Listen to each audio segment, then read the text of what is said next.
The faucet in our kitchen had been dripping for 3 weeks, and like most things in my life lately, I'd been ignoring it. But at 6 in the morning on my 40th birthday, lying there listening to that rhythmic plink, plink, plink echoing through our split-level house, I figured it was time to fix something. Before we dive deeper into this story, I have one small request. Please subscribe, drop a like, comment, and hit that hype button to boost this channel so more people can discover these incredible Reddit stories. I'm Cole Rankin, and I fix things for a living. Houses, mostly. Sometimes marriages, though I was batting zero on that front these days. My renovation business had been keeping us afloat while my wife Ivy played real estate assistant at Meridian Properties, which was really just a fancy way of saying she filed paperwork and flirted with clients. The wrench slipped in my hand as I heard Ivy's voice drift down from upstairs, followed by her sister Karen's distinctive cackle. They were huddled over Ivy's phone like teenagers sharing secrets. "He has no idea what's coming," Ivy whispered, and Karen's response made me freeze. "On his birthday, too. God, you're ruthless. I love it." If sarcasm was currency, I'd be a billionaire. Too bad Ivy was spending my real cash on whatever surprise she had planned. I'd been noticing things lately. The late showings that ran until midnight. The new Victoria's Secret bags hidden in her closet. The way she'd started wearing makeup to the grocery store. I tightened the faucet connection with more force than necessary. The dripping stopped, but something else had started leaking. My trust in the woman I'd married 15 years ago. "Cole!" Ivy's voice rang down the stairs, artificially sweet. "Can you come up here? Karen wants to wish you happy birthday." I climbed the stairs, wiping grease from my hands on an old rag. Ivy stood in our bedroom doorway wearing a silk robe I'd never seen before, her blonde hair perfectly styled even though she'd supposedly just woken up. Karen sat on our bed, her dark hair pulled back in that severe bun she favored, scrolling through her phone with the intensity of a day trader. "Happy birthday, Cole," Karen said without looking up. Big 4-0. Must feel like the end of an era. There was something in her tone that made me want to check my bank accounts. Karen had always treated me like Ivy had married beneath her station, which was rich considering her husband Owen worked at the same auto parts store he'd been at since high school. "Thanks, Karen. Where's Owen this morning?" The question hung in the air for a beat too long. Ivy's face flushed slightly, and Karen's fingers stopped moving across her phone screen. "Working," Karen said finally. "You know how it is. Some people have to put in extra hours." The dig was subtle but clear. My renovation business was seasonal and winter had been slow, but I'd built something real with my hands, something that mattered. I employed 3 guys full-time and had a reputation for quality work that spoke for itself. "Right," I said. "Well, I should get ready. Got a job site to check on." "On your birthday?" Ivy's voice carried just the right note of disappointment. "I was hoping we could spend the day together." "Since when?" The words slipped out before I could stop them. Ivy's expression shifted, her mask slipping for just a moment to reveal something cold underneath. "Since I'm your wife, Cole. Since we're supposed to be a team." Karen snorted. "Some team. When's the last time you two actually did anything together?" I could have pointed out that it was hard to do things together when one person was never home, but something told me to keep my mouth shut. Instead, I grabbed my work clothes and headed for the shower. Under the hot water, I let myself think about what I'd been avoiding for weeks. The credit card bills with charges I didn't recognize, the way Ivy's phone was suddenly password protected, the fact that she'd been working late every Tuesday and Thursday for the past month, always at the same difficult client's house. I'd driven by the address once. It was Owen and Karen's rental house on Maple Street. When I came out of the bathroom, both women were gone. I could hear them downstairs in the kitchen, their voices low and conspiratorial. I dressed quietly and checked my phone. 3 missed calls from my crew chief, Danny, and a text that made my stomach drop. "Boss, you need to see this. Meet me at the diner on 5th Street. Don't bring Ivy." The Sunrise Diner was the kind of place where construction workers and cops grabbed coffee before their shifts. Danny was already there when I arrived, sitting in a corner booth with his phone face down on the table. His expression told me everything I needed to know. "How long have you known?" I asked, sliding into the seat across from him. "About 3 weeks. Wasn't sure how to tell you." Danny was a good guy, mid-30s with 2 kids and a wife who packed his lunch every day. He understood loyalty. "My buddy Rick works at the auto parts store with Owen. Says Owen's been bragging about some married woman he's been seeing. Showed Rick pictures." He slid his phone across the table. The photo was grainy, obviously taken from a distance, but clear enough. Ivy and Owen standing in the parking lot behind Meridian Properties, his hands on her waist, her face tilted up toward his. "There's more," Danny said quietly. The next photo showed them going into a hotel. The timestamp was from last Tuesday, one of Ivy's late showing nights. I stared at the images until they blurred. 15 years of marriage, and this is what it came down to. My wife sneaking around with her sister's husband, and me finding out from my employee in a diner that smelled like bacon grease and broken dreams. "What are you going to do?" Danny asked. Good question. The old Cole would have driven straight to Owen's work and beaten the truth out of him. But I wasn't 25 anymore, and I'd learned a few things about patience over the years. Sometimes the best revenge required planning. "Nothing," I said, handing back his phone. "Yet." Danny raised an eyebrow. "Cole? I need evidence, real evidence, and I need to know how deep this goes." I spent the rest of the morning at my workshop, going through paperwork and trying to think clearly. My business was solid. We had contracts lined up through spring, and I'd been careful to keep everything in my name. But our joint accounts were another story. I logged into our bank's website and felt my jaw clench. In the past month, Ivy had withdrawn nearly $3,000 in cash. The ATM locations told a story. 2 blocks from Owen's work, outside the hotel Danny had shown me, at a gas station near the state line. She was planning something.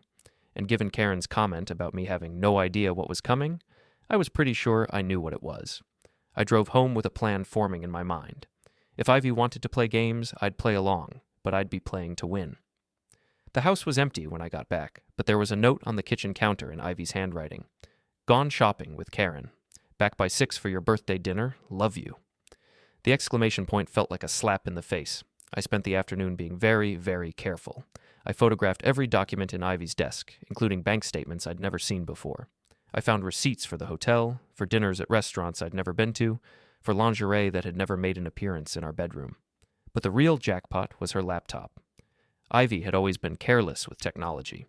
Her password was our wedding anniversary, which felt like cosmic irony at this point. Her email told the whole story. Months of messages between her and Owen, planning their meetings, talking about their future together, and discussing something called the exit strategy. The most recent email made me freeze. "Cole's birthday party tomorrow night. Perfect timing for the surprise. Karen's bringing the papers. He'll never see it coming. Can't wait to start our new life together. XOXO, I." I printed everything and stored it in my truck. Then I sat in my kitchen, looking around at the life I'd built, and waited for my wife to come home and destroy it. They arrived at 6:30, arms full of shopping bags and wearing identical smug expressions. Karen had brought Owen, who couldn't quite meet my eyes. My crew, Danny, Rick, and Tom, showed up right on time, along with a few neighbors and some of Ivy's work friends. The party was small and awkward, the kind of gathering where everyone knows something's wrong, but nobody wants to address it. I played my part, accepting birthday wishes and making small talk while watching Ivy and Owen carefully avoid each other. Karen kept checking her watch. At 8 o'clock sharp, she cleared her throat. "Before we have cake," she announced, "Ivy has a special surprise for Cole." The room went quiet. Ivy stepped forward with an envelope in her hand, her face a mask of false sympathy. "Cole," she said, loud enough for everyone to hear, "I know this isn't easy, but sometimes people grow apart. Sometimes marriages just end." She handed me the envelope. I opened it slowly, even though I knew what was inside. Divorce papers. Filed 3 days ago, citing irreconcilable differences and requesting half of everything I'd worked for. The room was silent. I could feel everyone staring at me, waiting for my reaction. Ivy looked nervous now, as if she was starting to realize that ambushing someone at their own birthday party might not have been the classiest move. I folded the papers carefully and put them back in the envelope. Then I smiled. "Fascinating," I said, "especially since you've been meeting with your lawyer. Here, I have receipts." I pulled out my phone and started reading from Ivy's emails, my voice carrying clearly through the silent room. "Can't wait to start our new life together. The exit strategy is perfect. Cole will never see it coming." I looked up at Karen, whose face had gone white. "Oh, and this one's good. Karen's bringing the papers. He'll be so shocked he won't even fight it." The silence stretched until Owen shifted uncomfortably. "Cole, man, I think there's been a misunderstanding." "Really?"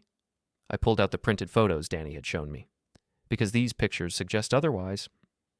I held up the image of Ivy and Owen in the hotel parking lot. Ivy gasped, and Karen made a strangled sound. "You've been spying on me." Ivy's voice was shrill now, her composure cracking. "I've been protecting myself, which, given the circumstances, seems pretty smart." The room erupted. Ivy's work friends were whispering furiously among themselves. My crew looked ready to throw punches. Karen was screaming at Owen, who was backing toward the door. "You started this game," I said to Ivy, my voice cutting through the chaos. "My turn." The party ended quickly after that. Ivy's friends scattered like roaches when the lights come on, and my crew lingered just long enough to make sure I was okay before heading out. Karen dragged Owen home, her voice echoing down the street as she tore into him. Ivy and I were left alone in our kitchen, surrounded by birthday decorations and the wreckage of our marriage. "How long have you known?" she asked, slumping into a chair. "Long enough." I started clearing plates, needing something to do with my hands. "The question is, how long has this been going on?" "Cole? How long, Ivy?" Her shoulders sagged. 6 months, maybe 7. 7 months. While I'd been working 12-hour days to keep us afloat during the slow season, she'd been planning my destruction. "The money you've been taking from our accounts, that was for him?" She nodded, not meeting my eyes. "The hotel rooms, the dinners, the lingerie I never saw?" Another nod. I set down the stack of plates and turned to face her. "You know what the funny thing is? If you just asked for a divorce like an adult, I probably would have been reasonable. We could have worked something out. But this, ambushing me at my own birthday party, using my friends and neighbors as an audience for your little performance, I didn't know how else to do it. You could have started with honesty, but I guess that's not really your style anymore." Ivy looked up at me, and for a moment I saw a flash of the woman I'd married. Then it was gone, replaced by something harder. "What do you want, Cole? You want me to beg? You want me to say I'm sorry? I want you to understand that actions have consequences, and yours are about to get very expensive." I went upstairs and packed a bag. When I came back down, Ivy was on the phone with someone, her voice low and urgent. She hung up when she saw me. "Where are you going?" "Hotel. I'll be back tomorrow to get the rest of my things." "Cole, wait. We can work this out. We can go to counseling. We can what? Pretend you didn't spend 7 months lying to my face? Pretend you didn't steal from our joint accounts to fund your affair? Pretend you didn't try to humiliate me in front of our friends?" She started crying then, big dramatic sobs that might have worked on me a few months ago. Now they just made me tired. "I made a mistake," she said. "People make mistakes. Mistakes are forgetting to pick up milk or double booking a dinner reservation. This was a choice, then a series of choices. And now you get to live with them." I drove to the Comfort Inn on the highway and checked in for the week. The room was generic and clean, with a view of the parking lot and a broken ice machine. It was perfect. I spent the next morning making phone calls, first to my lawyer, then to my accountant, then to my bank. By noon, I'd locked down my business accounts, opened new personal accounts, and started the process of protecting everything I'd worked for. My lawyer, Janet Morrison, was a sharp woman in her 50s who'd handled my business contracts for years. She listened to my story without interruption, occasionally making notes. "The good news," she said when I finished, "is that you documented everything. The bad news is that she's still entitled to half the marital assets under state law." "What about the money she took? The affair?" "The affair helps with the narrative, but it doesn't change the financial reality. However, the unauthorized withdrawals from joint accounts could be considered dissipation of marital assets. We can argue she should be held responsible for that." "What about my business?" "That's more complicated. When did you start the company?" 3 years after we got married." Janet grimaced. "Then it's marital property. But we can argue for a larger share based on your contributions and her misconduct." I left her office feeling like I'd been punched in the gut. 15 years of marriage, and Ivy was going to walk away with half of everything I'd built, but I wasn't done fighting yet. My next stop was Meridian Properties. I'd never liked Ivy's boss, Richard Kellerman, a sleazy guy in his 50s who wore too much cologne and treated his female employees like decorations. But I had a feeling he'd be very interested in what I had to tell him. The office was all glass and chrome, designed to impress clients with money to burn. Kellerman's secretary, a young blonde who looked nervous, told me he was in a meeting. "Tell him Cole Rankin is here about Ivy. He'll want to see me." 5 minutes later, I was sitting across from Kellerman in his corner office. He was trying to look sympathetic, but I could see the calculation in his eyes. "Cole, I'm so sorry to hear about your troubles. Ivy's been very upset today. She called in sick." "I'm sure she did." "Richard, I need to ask you something, and I'd appreciate an honest answer. Have you noticed anything unusual about Ivy's behavior lately?" His face went carefully neutral. "What do you mean?" I pulled out copies of the bank statements showing the hotel charges. "These are from our joint account. Ivy's been using company time to conduct an affair. She's been meeting her lover during work hours, using our money to pay for hotel rooms. Kellerman's face went white. I had no idea. I'm not here to cause trouble for your business, Richard, but I thought you should know that one of your employees has been committing adultery on company time. I'm sure your corporate policy has something to say about that. I was bluffing, but it worked. Kellerman started sweating. Of course, we'll look into this immediately. This kind of behavior is completely unacceptable. I appreciate that. Oh, and Richard? If Ivy tries to claim she was working late on Tuesday and Thursday nights, you might want to check your security cameras. I have a feeling they'll show her leaving the office at 5 o'clock sharp. I left him scrambling for his employee handbook and drove to my next stop, the auto parts store where Owen worked. The place was busy with the lunch rush, guys picking up oil filters and brake pads before heading back to work. I found Owen in the back, stocking shelves and looking like he hadn't slept. We need to talk, I said. He jumped like I'd shot him. Cole, man, I can explain. No explanation needed. I just want you to understand something. You thought you were screwing my wife, but really you were screwing yourself. What do you mean? I smiled. Karen filed for divorce this morning. Turns out she doesn't appreciate being made a fool of any more than I do. Hope the connection was worth half your paycheck for the next 10 years? Owen's face crumpled. She can't do that. We have kids together. Funny thing about kids, they don't like it when daddy cheats on mommy with auntie. Karen's already talked to a lawyer about full custody. It was a guess, but Owen's expression told me I was right. You ruined my life, he said, his voice shaking. No, Owen. You ruined your own life. I just made sure everyone knew about it. I left him standing there among the motor oil and fan belts, looking like a man who'd finally realized the price of his choices. That evening, I went to Flanagan's, the sports bar where half the town gathered to drink beer and argue about football. Word had already spread about the birthday party disaster, and I found myself surrounded by sympathetic friends and curious neighbors. Cole, my old friend Mike waved me over to his table, heard you had some excitement last night. You could say that. Ivy really served you divorce papers at your own party? That's cold, man. I shrugged. She always did have a flair for the dramatic. What are you going to do? I took a long pull from my beer and looked around the room. Mrs. Henderson from down the street was listening intently from the next table. Bob from the hardware store was pretending to watch the game while straining to hear every word. Well, I said, loud enough to carry, I'm going to make sure everyone knows the truth. About the affair, about the money she stole, about the way she and her sister planned the whole thing. This is a small town, and people talk. By the time I'm done, everyone will know exactly who Ivy Rankin really is. Mrs. Henderson's eyes went wide. Bob nearly choked on his beer. Within an hour, my story was making the rounds. By closing time, half the bar was talking about Ivy and Owen's affair. By morning, it would be all over town. I drove back to the hotel feeling like I'd accomplished something important. Ivy wanted to play dirty? Fine. But she'd forgotten something crucial about small towns. Reputation was everything, and once you lost it, it was almost impossible to get back. My phone buzzed as I was getting ready for bed. A text from an unknown number. You're going to pay for this.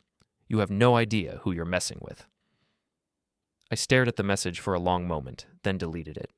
Whoever was behind this, Ivy, Owen, or someone else, they were about to learn that I wasn't the same pushover they thought they were dealing with. I was done being nice. It was time to get creative. I woke up to 17 missed calls and 43 text messages. Word had spread faster than I'd expected, and apparently everyone in town had an opinion about my situation. Most of the messages were supportive, friends offering spare bedrooms, clients expressing outrage on my behalf, neighbors sharing their own stories about Ivy's suspicious behavior. But a few stood out. Karen had sent a string of increasingly angry texts, calling me everything from vindictive to pathetic. Owen's brother had threatened to kick my ass if I didn't stop spreading lies, and Ivy had sent one message that made me freeze. You think you're so smart. You have no idea what's coming. I was getting dressed when my phone rang. Janet Morrison's name appeared on the screen. Cole, we have a problem. Ivy's hired Mitchell & Associates. I knew the name. Mitchell & Associates was the most expensive divorce firm in the county, the kind of place that specialized in taking successful men to the cleaners. How can she afford them? That's what I was wondering. Their retainer alone is $25,000. Either she's got money we don't know about, or someone's backing her. I thought about the threatening text from the unknown number. Can you find out who's paying? I'll try, but they're not required to disclose that information. Cole, you need to be careful. If someone with deep pockets is involved, this could get ugly fast. After I hung up, I sat in my hotel room and tried to piece together what I was missing. Ivy was a real estate assistant making $30,000 a year. Owen worked at an auto parts store. Neither of them had the kind of money it would take to hire a top-tier law firm. So who was pulling the strings? I decided to start with Richard Kellerman. Yesterday's conversation had been productive, but something about his reaction had bothered me. He'd seemed nervous, but not surprised, like he'd been expecting this conversation. I drove to Meridian Properties and found the parking lot buzzing with activity. Through the glass windows, I could see Kellerman in his office, gesticulating wildly while talking on the phone. His secretary looked stressed, and the other agents were clustered together, whispering. I was about to go inside when I saw something that stopped me cold. Ivy's car pulling into the parking lot. She looked terrible.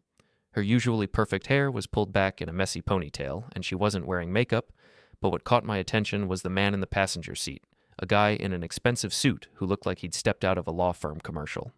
I watched from across the street as they went inside. Through the window, I could see them meeting with Kellerman, the three of them huddled around his desk like conspirators planning a coup. My phone buzzed. Danny was calling. "Boss, you need to get down here. We got problems." "What kind of problems?" "The Riverside project. Client called this morning, says they're canceling the contract. Something about concerns regarding the company's stability and recent personal issues affecting professional judgment. The Riverside project was worth $40,000. Losing it would hurt, but it wouldn't eliminate us." "Any idea where they heard about my personal issues?" "That's the weird part. Mrs. Patterson said someone called her yesterday, told her you were going through a messy divorce and might not be able to complete the job. Whoever it was knew details about the project that aren't public. Someone was actively trying to sabotage my business, and there were only a few people who had access to that kind of information. Danny, I need you to call our other clients. All of them. If someone's spreading rumors, I want to know about it." "Already on it. Rick's making calls now." I hung up and stared at the Meridian Properties office. Kellerman was still talking to Ivy and the lawyer, but now he was pointing at a computer screen. They looked like they were reviewing something important. I needed to know what they were planning, and I needed to know now.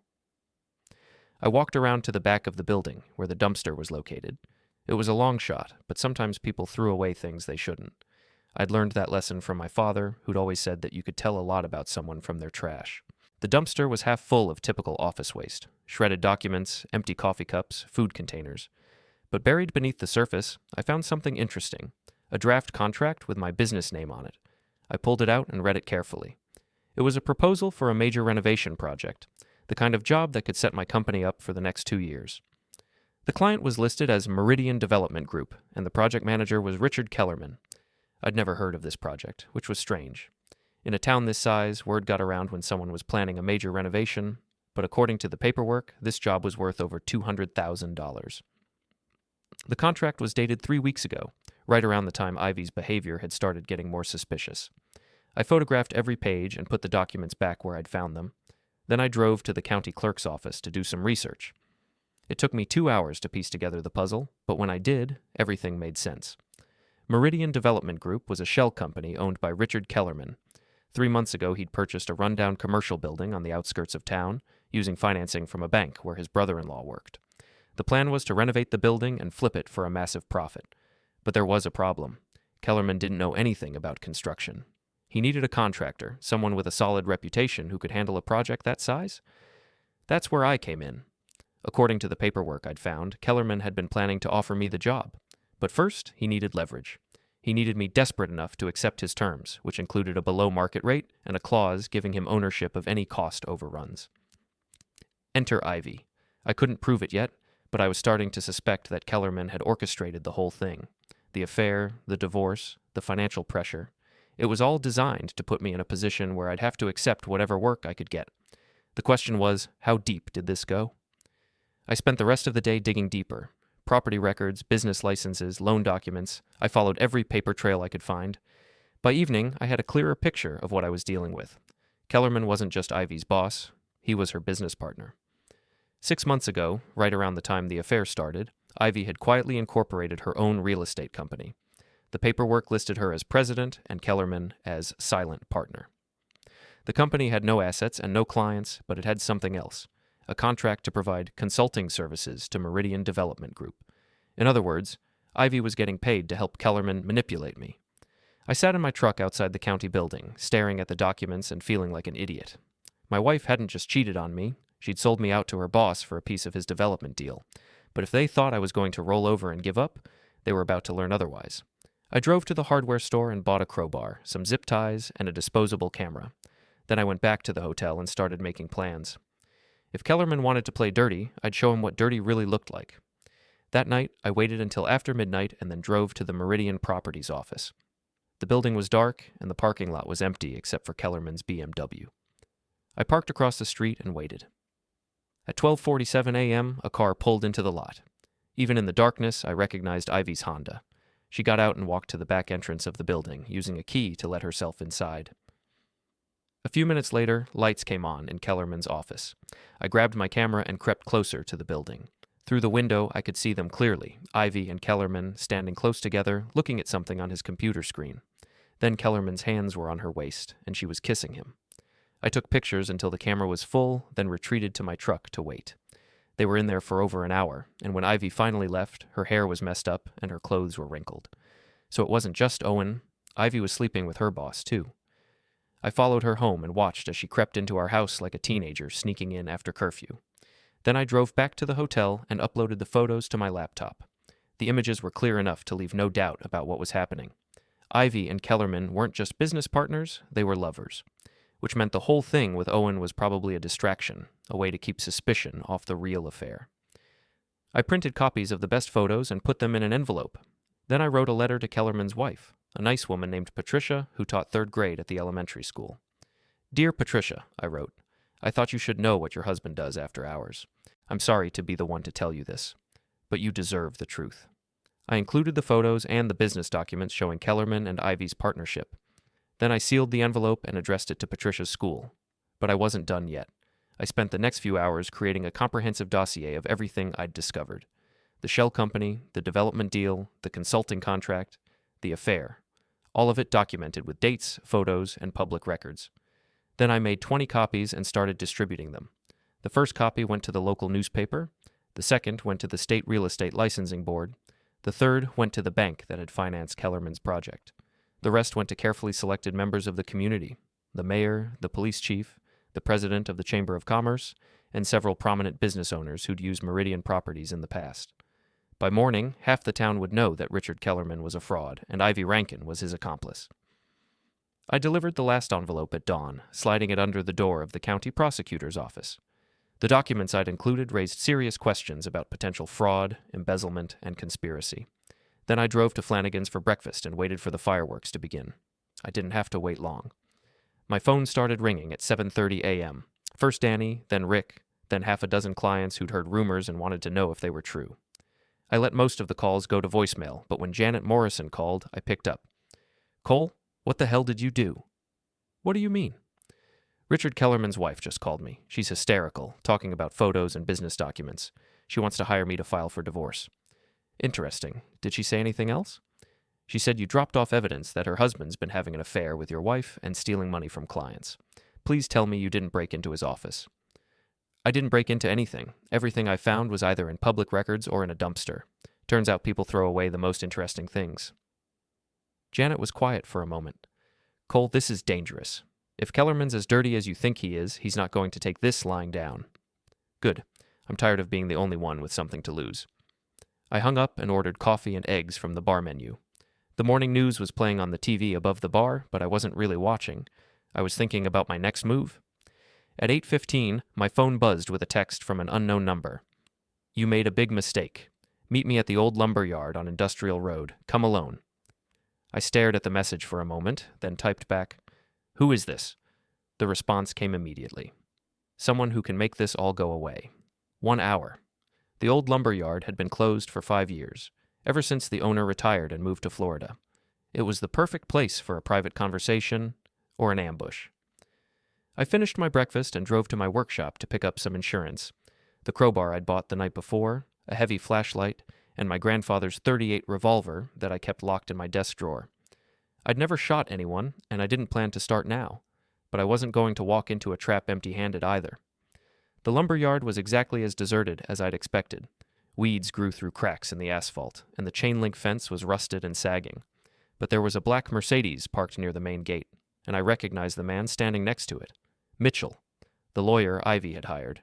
He was younger than I'd expected, maybe 45, with silver hair and an expensive suit that probably cost more than most people made in a month. He watched me park and walk over, his expression unreadable. "Mr. Rankin, thank you for coming. You're the one who's been sending threatening texts. I prefer to think of them as invitations to negotiate. What do you want?" Mitchell smiled, but it didn't reach his eyes. "I want to offer you a deal. A very generous deal that will benefit everyone involved." He pulled a folder from his briefcase and handed it to me. Inside was a settlement agreement that made my head spin. $200,000, Mitchell said. "Plus you keep your house and your business. All you have to do is sign the divorce papers and agree not to pursue any legal action against Mr. Kellerman or Meridian Properties." "And if I don't sign?" "Then things get very complicated very quickly. You see, Mr. Rankin, you've been stirring up quite a bit of trouble, making accusations you can't prove, harassing innocent people, interfering with legitimate business relationships." "Innocent people? Your client's wife is sleeping with her boss and embezzling money from their joint accounts." "Alleged embezzlement. And even if that were true, it would be a civil matter between spouses. But what you've done, distributing private photographs, making false accusations about a respected businessman, that could be considered stalking, harassment, maybe even extortion." I felt a chill run down my spine. "You're threatening me." "I'm explaining the legal realities. Mr. Kellerman has friends in this town. Important friends. The kind of people who don't appreciate having their reputations damaged by disgruntled contractors with anger management issues." "Anger management issues?" Mitchell opened another folder. "We've been doing some research on you, Mr. Rankin. That bar fight 3 years ago, the complaints from neighbors about loud music and aggressive behavior, the incident with the building inspector last summer." I stared at the documents. The bar fight had been a misunderstanding, 2 guys arguing over a football game that got out of hand. The neighbor complaints were from Mrs. Chen, who called the police if someone sneezed too loudly. And the building inspector incident was just me standing up for myself when the guy tried to shake me down for a bribe. But on paper, it looked like a pattern of violence and antisocial behavior. "This is bullshit," I said. "Maybe. But it's documented bullshit. And when combined with your recent behavior, the stalking, the harassment, the threats, it paints a picture of a man who's dangerous and unstable." Mitchell closed the folder and looked at me with mock sympathy. "Mr. Rankin, you have 2 choices. You can take the money and walk away clean, or you can fight this and lose everything. Your business, your reputation, possibly your freedom. Because if you keep pushing, we're going to push back. Hard." I looked at the settlement agreement again. $200,000 was more than I'd see in a good year. It would let me start over somewhere else, maybe buy a little place in the mountains and do small jobs for cash. But it would also mean letting them win. Letting Ivy and Kellerman and this smug lawyer get away with everything they'd done. "I need time to think about it," I said. "Of course, but don't take too long. This offer expires at midnight tonight." Mitchell got back in his Mercedes and drove away, leaving me standing alone in the abandoned lumber yard with a decision that could change my life forever. I drove around town for the next hour, thinking. The smart play was probably to take the money and run, cut my losses, start over somewhere else, forget this whole nightmare ever happened. But I'd never been particularly smart, and I'd never been good at backing down from a fight. I pulled into the parking lot of the police station and sat there for a few minutes, staring at the building. Then I got out and walked inside. Chief Morrison, no relation to my lawyer, was an old friend of my father's. He'd been a cop in this town for 30 years, and he knew where all the bodies were buried. "Cole," he said when I walked into his office, "heard you've been having some excitement lately?" You could say that. "Chief, I need to ask you something, and I need you to be straight with me. How deep does Richard Kellerman's influence go in this town?" Morrison leaned back in his chair and studied me for a long moment. "Why do you ask?" I told him about the meeting with Mitchell, the threats, the settlement offer. Morrison listened without interrupting, occasionally making notes. "Son," he said when I finished, "you've stepped in something deep. Kellerman's got connections all over the county. His brother-in-law runs the biggest bank, his college roommate is the district attorney, and his golf buddy sits on the city council." "So I'm screwed?" "Not necessarily, but you're going to need more than rumors and dumpster diving if you want to take him down." "What do you mean?" Morrison stood up and walked to his filing cabinet. He pulled out a thick folder and set it on his desk. "We've been watching Kellerman for 2 years. Nothing we can prove yet, but there's a pattern. Shady real estate deals, mysterious financing, business partners who end up getting squeezed out. Your situation isn't unique." "Then why haven't you arrested him?" Because he's smart. He uses intermediaries, shell companies, legal loopholes. Everything he does is technically legal, even if it's morally bankrupt. Morrison opened the folder and showed me a stack of complaints and incident reports.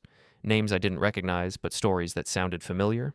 Small business owners who'd been manipulated, cheated, or forced out of deals. The problem is, none of these people were willing to testify. They all took settlement money and signed non-disclosure agreements. Like the one Mitchell offered me? Exactly. Kellerman's been buying silence for years. But if someone was willing to stand up to him, someone with evidence and the guts to see it through... Morrison let the sentence hang in the air. You're asking me to be bait. I'm asking you to consider the possibility that you might not be fighting this alone. I stared at the folder, thinking about everything I'd learned in the past few days.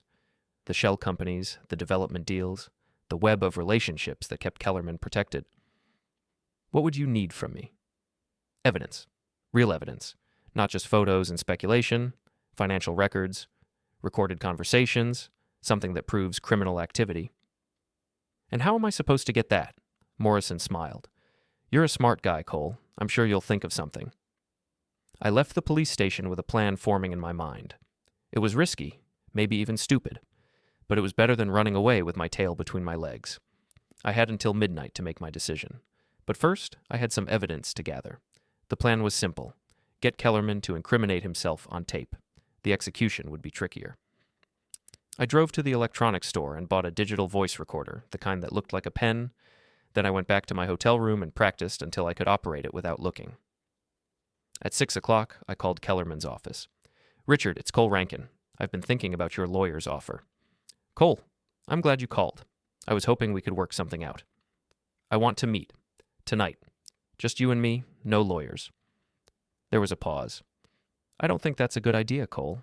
Given the circumstances, I think we need to clear the air. I know about the development deal, Richard. I know about the shell company and the consulting contract with Ivy, but I also know when I'm beaten. Another pause, longer this time. What are you proposing? I want to hear the offer from you directly, and I want to understand how this all works. Maybe there's a way for both of us to come out ahead. I could almost hear him thinking. The greed was winning out over caution. All right. Meet me at my office at 8 o'clock. Come to the back entrance. I'll be there. I hung up and checked the recorder. It was working perfectly. At 8 o'clock sharp, I walked up to the back entrance of Meridian Properties. Kellerman was waiting for me, looking nervous, but trying to project confidence.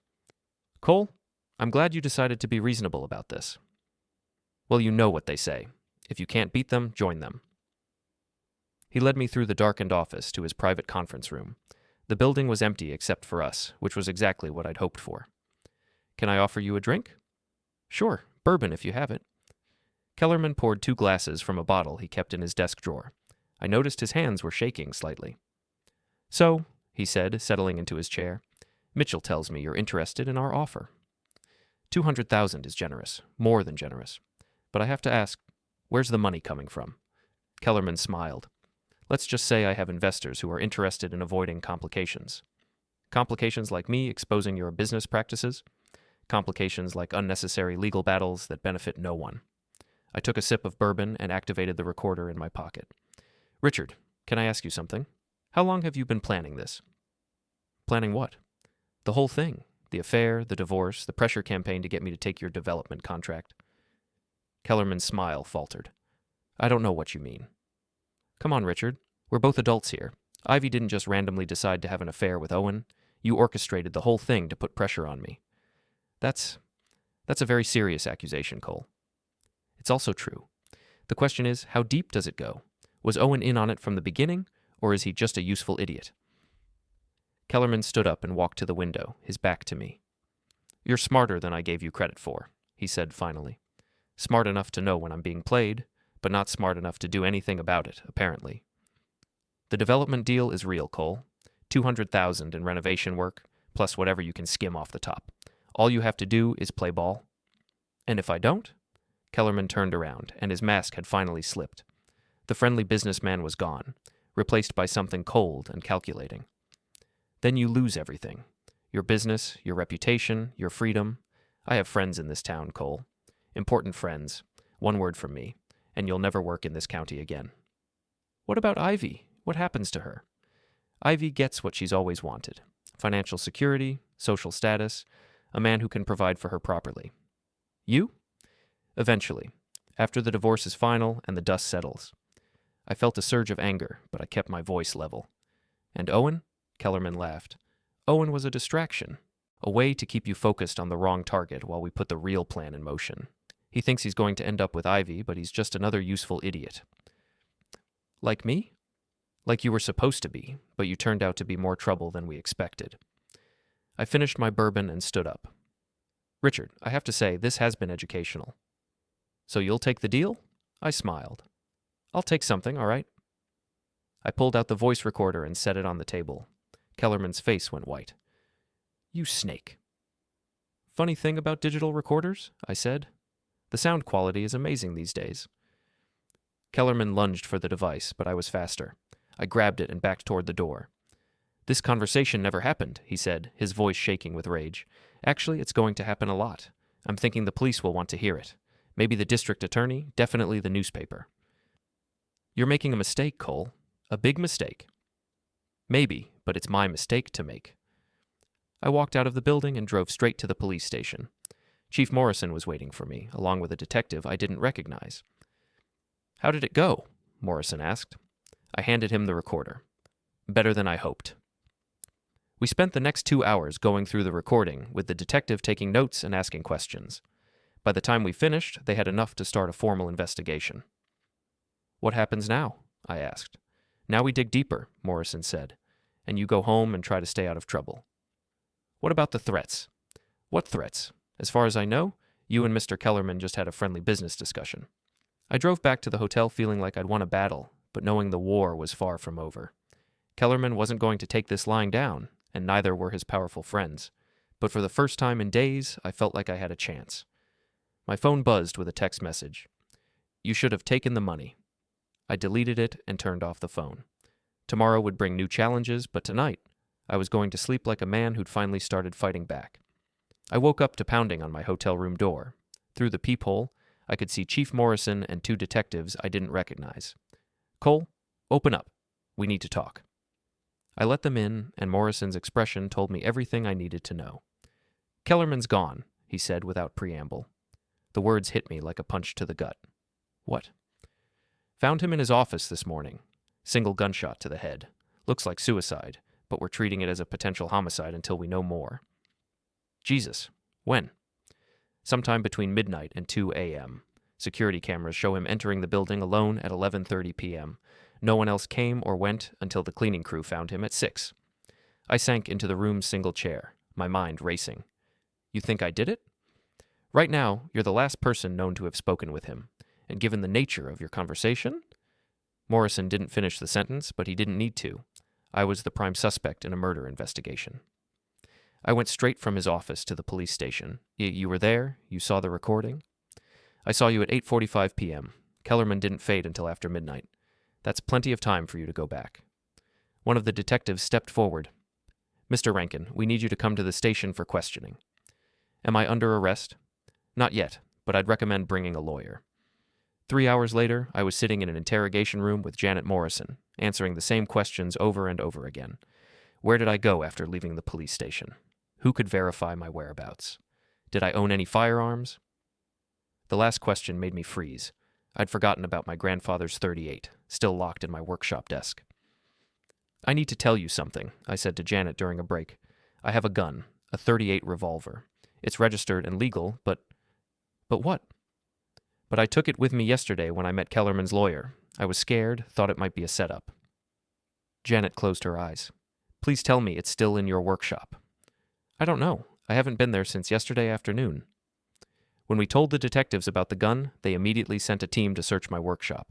2 hours later, they came back empty-handed. The desk drawer was forced open, Detective Rodriguez told us. No gun, but we found the registration paperwork. Someone stole it, I said. Or you moved it and disposed of it after eliminating Kellerman. The interrogation continued for another 4 hours. They went through every detail of my relationship with Kellerman, my discovery of the affair, my confrontation with Ivy. They asked about my military service, my business relationships, my mental health. Finally, Janet called a halt. Either charge my client or let him go. You don't have enough evidence to hold him. The detectives conferred in whispers, then Rodriguez nodded. You're free to go, Mr. Rankin, but don't leave town. I walked out of the police station feeling like I'd dodged a bullet, but knowing it was only temporary. Someone had eliminated Kellerman and set me up to take the fall. The question was who? My phone had been buzzing constantly while I was being questioned, dozens of missed calls and text messages from reporters, neighbors, and curiosity seekers. Word of Kellerman's passing had spread through town like wildfire, but one message stood out. Meet me at the community center. Back entrance. Come alone. Ivy wanted to meet. After everything that had happened, she still thought she could manipulate me. The community center was hosting a charity auction that evening, the kind of event where half the town showed up to bid on donated items and gossip about their neighbors. The parking lot was full, but I found a spot near the back entrance. Ivy was waiting for me, smoking a cigarette with shaking hands. She looked like she'd aged 10 years in the past week. Cole, thank God you came. What do you want, Ivy? I want to help you. I know you didn't eliminate Richard. How generous of you. She dropped the cigarette and stepped on it. I know who did. That got my attention? Who? It's complicated. Can we go somewhere private? I looked around the parking lot. There were people everywhere, coming and going from the auction. Not exactly private, but public enough that I felt safe. Talk here. Ivy glanced around nervously. Richard was involved with some dangerous people. The development deal, the financing. It wasn't all legitimate. What do you mean? Money laundering. Richard was using the real estate business to clean money for a group out of Chicago. When you started digging into his finances, you threatened the whole operation. So they eliminated him? They eliminated him to send a message, and they're going to frame you for it unless... Unless what? Unless we give them what they want. I stared at her. Which is? Silence. They want you to confess to the murder. In exchange, they'll make sure you get a light sentence. Manslaughter instead of murder 1. You'd be out in 7 to 10 years. The audacity of it took my breath away. You're insane. Cole, these people don't make empty threats. If you don't confess, they'll eliminate you and make it look like suicide. Guilt over eliminating Richard, remorse over the affair. It'll be a very convincing narrative. And you? What do you get out of this? Ivy's mask slipped, and I saw the cold calculation underneath. I get to live, and I get Richard's share of the development profits. You're in business with the people who eliminated him? I'm in business with the people who own this town. Richard thought he was smart, thought he could skim money and they'd never notice. But they notice everything. A chill ran down my spine. How long have you been working for them? Since before we got married. How do you think we afforded the house, the cars, the lifestyle? Your little construction business never made enough to support us. 15 years. 15 years of marriage to a woman I'd never really known. The affair with Owen, the divorce papers, that was all part of the plan? The divorce was real. I needed to distance myself from you before this all came out. Oh, but the affair? She shrugged. Owen was useful, a distraction to keep you busy while we set up the real operation. And Kellerman? Richard got greedy, started talking about going to the FBI, making a deal, so they eliminated the problem. I felt sick. With my gun. They needed a fall guy. You made yourself the perfect candidate. People were starting to come out of the community center, the auction apparently winding down. I could hear laughter and conversation, the normal sounds of a small-town evening. It felt surreal, standing there discussing murder and money laundering while families walked to their cars 20 feet away. What if I don't confess? I asked. Then you fade. Tonight, they're already in position. As if on cue, I noticed 2 men in dark suits standing near the edge of the parking lot. They weren't from around here, too well-dressed, too alert, too professional. Cole, please, just confess. Do your time. Keep your mouth shut, and maybe you'll live long enough to get out. I looked at my wife, my soon-to-be ex-wife, and felt something break inside me. Not my heart. That had been broken days ago. Something deeper. My faith in human nature, maybe. My belief that people were basically good. No, I said. What? I said no. I'm not confessing to a murder I didn't commit. I'm not going to prison for your crimes, and I'm sure as hell not going to let you and your friends get away with this. Ivy's face went white. You don't understand. These people... I understand perfectly. They're criminals, murderers, and you're one of them. I started walking toward the community center's main entrance. Behind me, I could hear Ivy calling my name, her voice getting more desperate. The auction was breaking up, people streaming out of the building with their purchases and their gossip.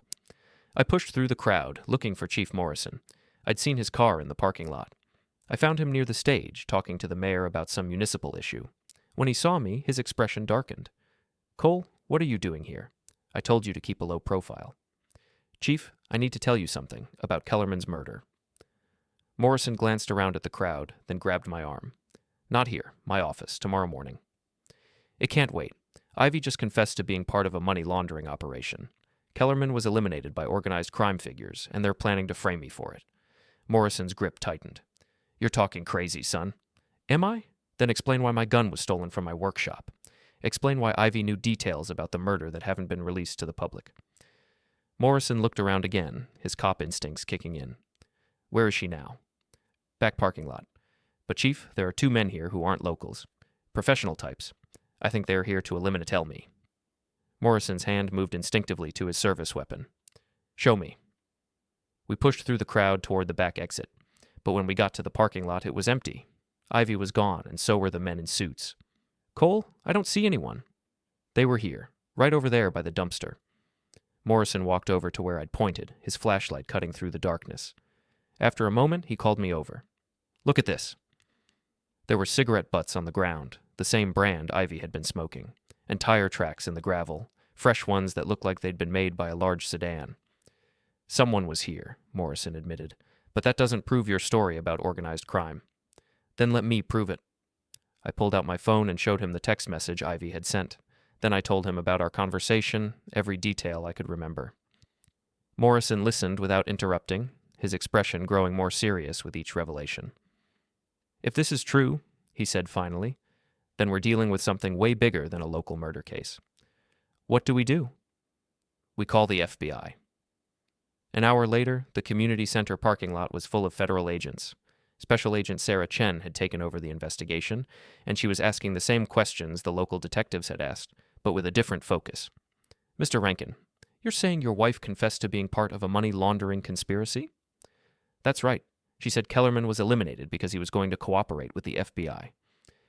"And she offered you a deal, confess to the murder in exchange for a lighter sentence?"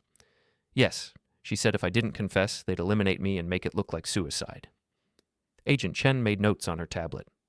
"We've been investigating suspicious financial activity in this area for 6 months. Your wife's name has come up in several contexts." "You've been watching her?" "We've been watching a lot of people. The money laundering operation you described is real, and it's bigger than just one real estate office." Agent Chen showed me a chart on her tablet, a complex web of businesses, bank accounts, and individuals connected by lines and arrows. Kellerman's name was there, along with Ivy's. But there were dozens of others, including several prominent local businessmen and politicians. "Your confrontation with Kellerman may have accelerated our timeline," Agent Chen said, "but it also gave us the evidence we needed to move forward. What happens now? Now we round up the conspiracy, and you, Mr. Rankin, are going to help us. The plan was simple but dangerous. I would wear a wire and try to get Ivy to repeat her confession. The FBI would be listening, ready to move in if things went wrong." "What if she doesn't show up?" I asked. "She'll show up," Agent Chen said. "She needs to know what you're planning to do. Her life depends on it." We set up the meeting for midnight at the old lumber yard where I'd met Mitchell the day before. It seemed appropriate, the place where this had all started spinning out of control. I arrived first, wearing a wire and feeling more nervous than I'd ever been in my life. The FBI was positioned around the perimeter, but I felt very alone standing in that empty parking lot. Ivy arrived exactly on time, driving a car I didn't recognize. She got out slowly, looking around nervously. "Cole, thank God. I was afraid you wouldn't come. I've been thinking about what you said, about confessing." Her face lit up with hope. "And? I want to know more about these people you're working for.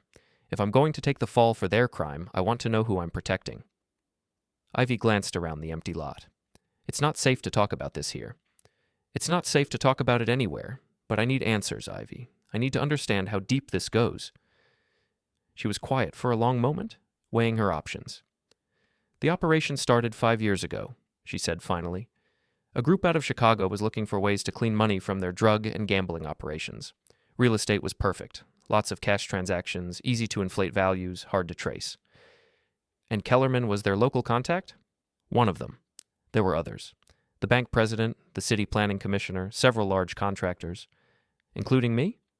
You were supposed to be. The development deal was designed to bring you into the operation gradually. Once you were in, once you'd taken dirty money, you'd be trapped. I felt sick thinking about how close I'd come to falling into their trap. But you started asking questions, Ivy continued. Started digging into things you shouldn't have been digging into, so they decided to eliminate the risk. By framing me for Kellerman's murder. By eliminating you entirely. The confession thing was my idea, a way to keep you alive, but they're not interested in keeping you alive anymore. Why? What changed? Ivy's expression hardened. You called the FBI. Did you really think we wouldn't find out? How did you? We have people everywhere, Cole. The police department, the prosecutor's office, even the federal building. You can't make a move without us knowing about it. I realized with growing horror that the FBI operation had been compromised from the beginning. Ivy hadn't come here to confess. She'd come here to tie up loose ends. Where are they? I asked, looking around the empty lot. Close. But don't worry, it'll be quick. A single shot, just like Richard. They'll find your body in the morning, along with a suicide note confessing to everything. I backed toward my truck, but Ivy shook her head. Don't bother running, Cole. There's nowhere to go. As if on cue, 2 cars pulled into the lot, their headlights blinding me. The men who got out were the same ones I'd seen at the community center, plus several others I didn't recognize. But then something unexpected happened. More cars arrived, these with flashing lights and sirens. FBI agents poured out, weapons drawn, shouting commands. Federal agents. Everyone on the ground. The parking lot erupted in chaos. Gunshots, shouting, the screech of tires on asphalt. I dove behind my truck and stayed there until the shooting stopped. When I finally looked up, 3 of the criminals were gone and the rest were in custody. Ivy was sitting in the back of an FBI car, her hands cuffed behind her back. Agent Chen walked over to where I was crouched behind my truck. You okay? I nodded, though I wasn't sure it was true. How did you know the operation was compromised? We didn't, but we planned for the possibility. The wire you're wearing is a decoy. We've been tracking you by satellite since you left the community center. And the corrupt FBI contact? Doesn't exist. We fed your wife false information to see how she'd react. When she showed up here with a hit squad, we had our answer. I stood up on shaking legs and looked around the parking lot. Police cars, ambulances, crime scene investigators. It looked like a war zone. What happens now? Now we clean up the mess. And you go home and try to rebuild your life. What about my gun? The one used to eliminate Kellerman? We found it in one of their cars. Your fingerprints had been wiped off and replaced with Kellerman's. They were planning to claim he committed suicide with your weapon after eliminating you in a fit of guilt. I shook my head in amazement. They thought of everything. Almost everything. They didn't count on you being smart enough to see through their setup. Agent Chen was right, but I didn't feel smart. I felt exhausted, traumatized, and utterly alone. My wife had tried to have me eliminated, my business was in ruins, and my reputation was destroyed. But I was alive. And sometimes that's enough. 6 months later, I was living in a small apartment across town, running a one-man handyman business and trying to put my life back together. The FBI's investigation had uncovered a massive conspiracy involving dozens of local officials and businessmen. Ivy was serving 25 to life for conspiracy and accessory to murder. The money laundering network had been completely dismantled. I never did get my $200,000. But I got something more valuable, the knowledge that I'd stood up to corruption and won, that when the chips were down, I'd chosen to fight rather than run. And in a small town where reputation is everything, that counted for a lot. The divorce was finalized on a Tuesday in November. I signed the papers in my lawyer's office, officially ending 15 years of marriage to a woman I'd never really known. As I walked out of the courthouse, I felt something I hadn't felt in months. Hope. My phone buzzed with a text message from Danny. Boss, got a call about a big renovation job. You interested? I smiled and typed back, always. The past was over. It was time to build something new.